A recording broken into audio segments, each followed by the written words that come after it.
Hello, আমি বিদিশা। আগের দিন অনেকগুলো জিনিস দেওয়ার কথা ছিল, কিছু জিনিস স্টেশনে ছিল আর কিছু টাকিতে ছিল। তো সেই যাওয়ার চক্করে একটু বাবাকে বললাম চলো তাহলে এই টাকির ওদিক থেকে একটু ঘুরে আসি, তো বোনকেও সঙ্গে নিয়ে নিয়েছি। তো তিনজন মিলেই ভর দুপুরবেলা রোদ মাথায় নিয়ে চলে গেলাম ঘুরতে টাকিতে। তো যে আশায় গেছিলাম যে একটু সোনার বাংলায় যাবো, সেখানে আর কি বলবো। অবশ্যই তোমরা আমার আগের একটা ভিডিওতে দেখেছো, সব কথাই আমি তোমাদের সাথে শেয়ার করেছি। তো যারা যারা সোনার বাংলায় যাওনি অবশ্যই এই এক্সপিরিয়েন্সটা একবার গিয়ে নিয়ে এসো। মানে দ্বিতীয় টাইম আর তোমার মনে হবে না ওখানে আর যাই। মানে আমার তো মনে হয়েছে, হয়তো আমার সাথে অনেকের মত নাই হতে পারে, বাট আমার এটা পার্সোনালি মনে হয়েছে। হ্যাঁ, যে ওদের বিহেভিয়ার খুবই বাজে। দেন ওখান থেকে বেরিয়ে টোটোওয়ালাগুলোও তো ডাকাতি করছে।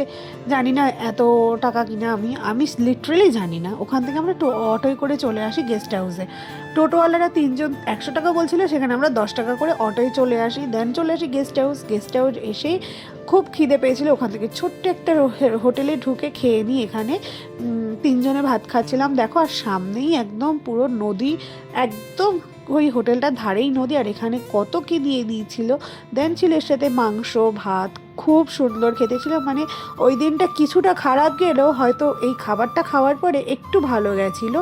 কারণ অতটা টাকা দিয়ে কফি খেয়ে আসবো এই সামর্থ্য অন্তত আমাদের নেই। আর তোমরা কারা কারা সোনার বাংলায় গিয়ে কিছু এরকম বাজে এক্সপিরিয়েন্স করেছো অবশ্যই কিন্তু জানি। আর তাছাড়াও টাকি কারা কারা গেস্ট হাউসে গেছো আর এরকম কে কে ওখানে বসে খেয়ে এসো অবশ্যই কিন্তু কমেন্টসে জানাতে ভুলো না। আর আমার ভিডিওগুলো ভালো লাগলে অবশ্যই লাইক কমেন্ট আর শেয়ার করে দিও। আর আমার প্রোফাইলটাকে কিন্তু ফলো করতে ভুলো না। টাটা।